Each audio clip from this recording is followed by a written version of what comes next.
The fish on the back of your car, Christians, we know, drive around with a fish on the bumper.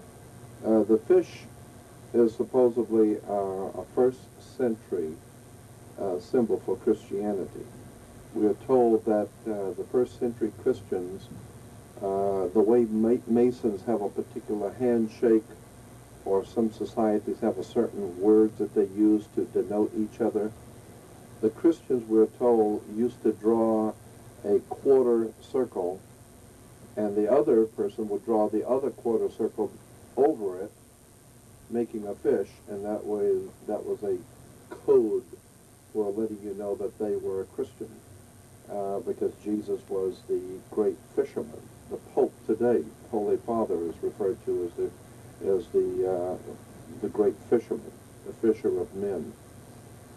That goes back to actually this whole concept of the fisher of men. Remember, in Amos and Andy used to have kingfish, and you know, and he belonged to a Masonic order called the Mystic Knights of the Sea. Well, in point of fact, there is a Masonic order called Mystic Knights of the Sea, and it is connected to the Age of Pisces, and it is a Masonic order in point of fact.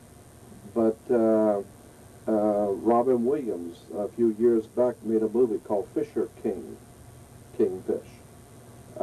This is a very ancient concept of the kingfish or fisher king, or the fisher of men, the Messiah. It's a symbol, but the symbol can be traced back to the ancient Sumerians and the Assyrians. The Assyrians had, Sumerians actually, even before Assyria, had a god they call Anis. I think it was O-N-N-A-E-S, something like that, Anis, Anis the fishman. And they said that he came out of the sea and taught the Sumerians great religious concepts and you know, all kinds of wonderful teachings of Anis the fishman. And he became, and of course today the Pope wears the fish headdress. The Pope's mitre is actually a fish head, and he's called the Great Fisherman. All of this goes back to Pisces. Pisces is one of the constellations of the zodiac. It's symbolized by the fish. And of course, Pisces, the astrological symbol of Pisces, is two fish going in opposite directions. And actually, the way it appears in heavens is not on the level; it's on an angle. And so the ancients said that Pisces, one of the constellations of the zodiac, which incidentally is each constellation, we're told, is about 2,150 years long.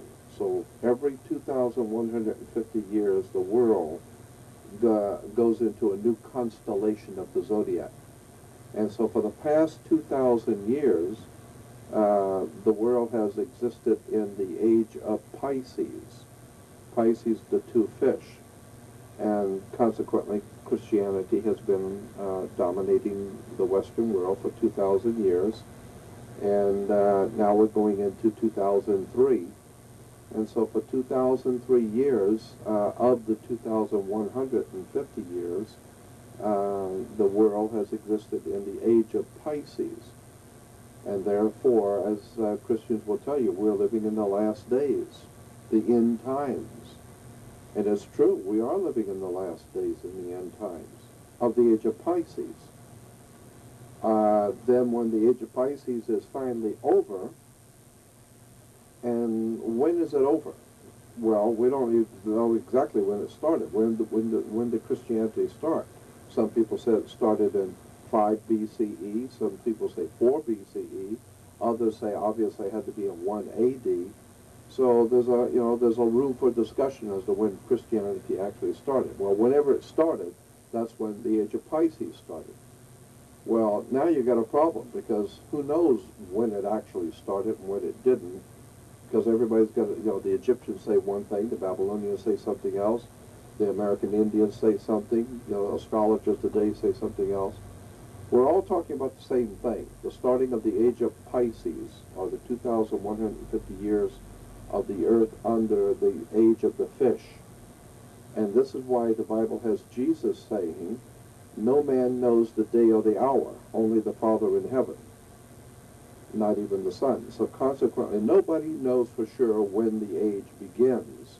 But we know it's pretty close to 2,150 years.